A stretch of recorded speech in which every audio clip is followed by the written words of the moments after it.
non-U.S. citizens were likely to be prosecuted. The highest was illegal reentry at 72%, followed by drug-related crimes at 13%, while fraud, alien smuggling, and misuse of visas each accounted for less than 5% of prosecutions. So what do you make of these numbers? Is it that, law enforcement's getting better, that crime is going up with non-citizens? What do you make of these numbers? I think it validates illegal immigration is not a victimless crime, and many come to this country and they violate the laws against the citizens of this country. Now, if you look at that data, that's just federal data. Most crimes are committed at state and local level. So that goes far beyond those numbers you saw. And let me give you one data point. Last year, ICE arrested over 142,000 criminal aliens. These are people that violated law entering this country and committed yet another crime on top of that. 142,000.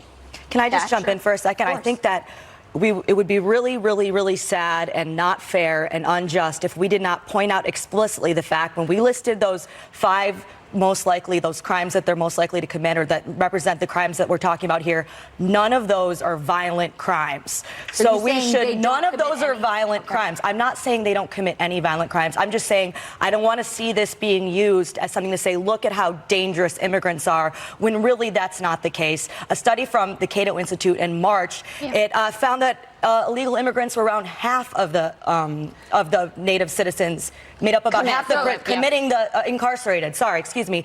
And in Texas, and I'm going to read this directly, in Texas, illegal immigrant conviction rates for homicide, larceny, and sex crimes are also below those of native-born Americans. So I don't like how the headline just says committing more crimes when we're not talking about violent crimes, because so often we see immigrants being demonized as dangerous. I completely agree, and I just wanted to add to that about U.S. citizens in 2018. They accounted for 91% of the violent crimes committed in this country, 96% of the weapons charges, and 93 sorry, I have violent crimes written twice on my note there.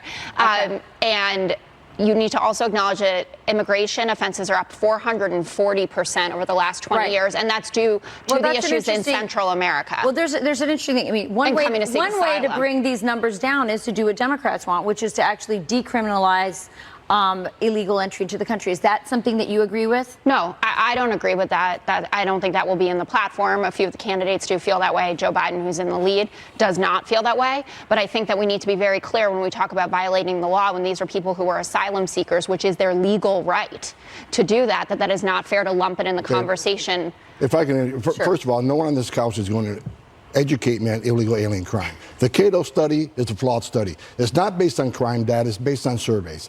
And no one listened to what I first said. Most crimes are done by state and local.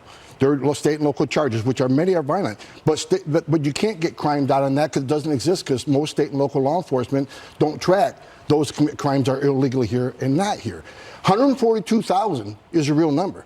And I spent 3 decades in this field. I'm telling you, there are many violent crimes being committed by illegal aliens. So and there are many violent crimes being committed by American citizens as well. You made the argument that illegal aliens commit less crime than U.S. citizens. That's a wrong. They do. That is a wrong answer, and that's a wrong question, and I disagree with that statement. It isn't who commits more crime. It's that every crime committed by the illegal aliens is preventable crime. If we had border security, no sanctuary cities, had a wall, if we let the President Trump secure this border, how many crimes can we prevent?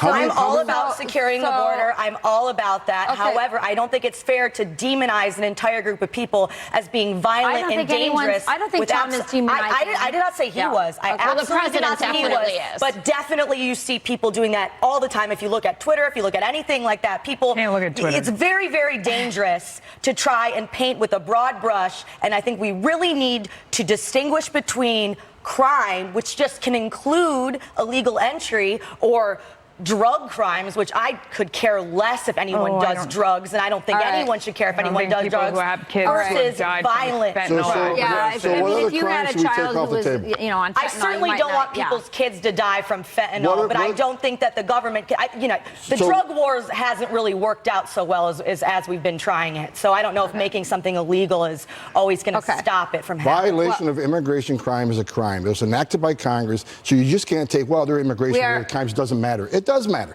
It's a violation of law. I never said it does not matter. No, you said, I want to make clear that these are immigration crimes. They're not crimes of violence. They're crimes.